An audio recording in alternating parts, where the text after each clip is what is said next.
દિલ્હીમાં થયેલ કાર બ્લાસ્ટના લીધે એવી ઘણી અસર ઊભી થઈ જેના વિશે અત્યારે કોઈ વાત નથી કરતું.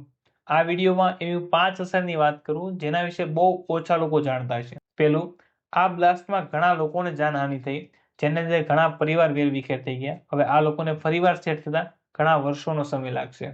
બીજું, જે પણ એરિયામાં આ બ્લાસ્ટ થયો છે એ આખો એરિયો સીલ કરી દેવામાં આવ્યો જેના કારણે આખું ટુરિઝમનું પોઈન્ટ બંધ થઈ ગયો અને ત્યાં ઓવરઓલ લોકોની અવરજવર ઓછી થઈ ગઈ. આના કારણે આની સાથે જોડાયેલ ઘણા લોકલ બિઝનેસવાળા જેમ કે નાની દુકાનો, ચાની હોટલો, રિક્ષાવાળા, ટેક્સીવાળા, આ બધાનો ધંધો પણ ઠપ થઈ ગયો અને આ લોકોને ફરીવાર સેટ થતા ઘણા મહિનાઓનો સમય લાગ્યો. ત્રીજું, આ બ્લાસ્ટના કારણે લોકોમાં ભયનો માહોલ ઊભો થયો અને લોકો ઘરે રહેવાનું વધુ પસંદ કરવા લાગ્યા અને આની સીધી અસર મેટ્રો સ્ટેશન, ટેક્સીવાળા, હોટલ અને રેસ્ટોરન્ટવાળા અને થિયેટરવાળા આવા ઘણા બિઝનેસને અસર કરી. ચોથું, હવે આવું ફરીવાર ના થાય એના માટે જ્યાં વધુ ભીડ થતી હોય ત્યાં સિક્યુરિટી વધારવામાં આવી જેમ કે રેલવે સ્ટેશન, મેટ્રો સ્ટેશન, મોટા મોલ, આ બધી જગ્યાએ ત્યાં સિક્યુરિટી વધારવામાં આવી જેના કારણે વધુ માણસો અને વધુ ઉપકરણો રાખવા પડે, ઓવરઓલ વધુ ખર્ચો કરવો પડે અને સમય પણ વધુ વપરાય. પાંચમું, જ્યારે પણ આવો બ્લાસ્ટ થાય ત્યારે દેશની સ્ટેબિલિટી ઓછી થાય અને બહારના જે લોકો ભારતમાં રોકાણ કરતા હોય અથવા તો રોકાણ કરવા માંગતા હોય એ પોતાનું રોકાણ મોડું કરે અથવા તો ના પણ કરે,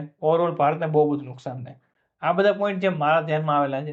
આ ઉપરાંત જો તમારું કોઈ પોઈન્ટ હોય તો એ કમેન્ટ કરી મને જરૂર જણાવો અને જો વિડીયો સારો લાગ્યો હોય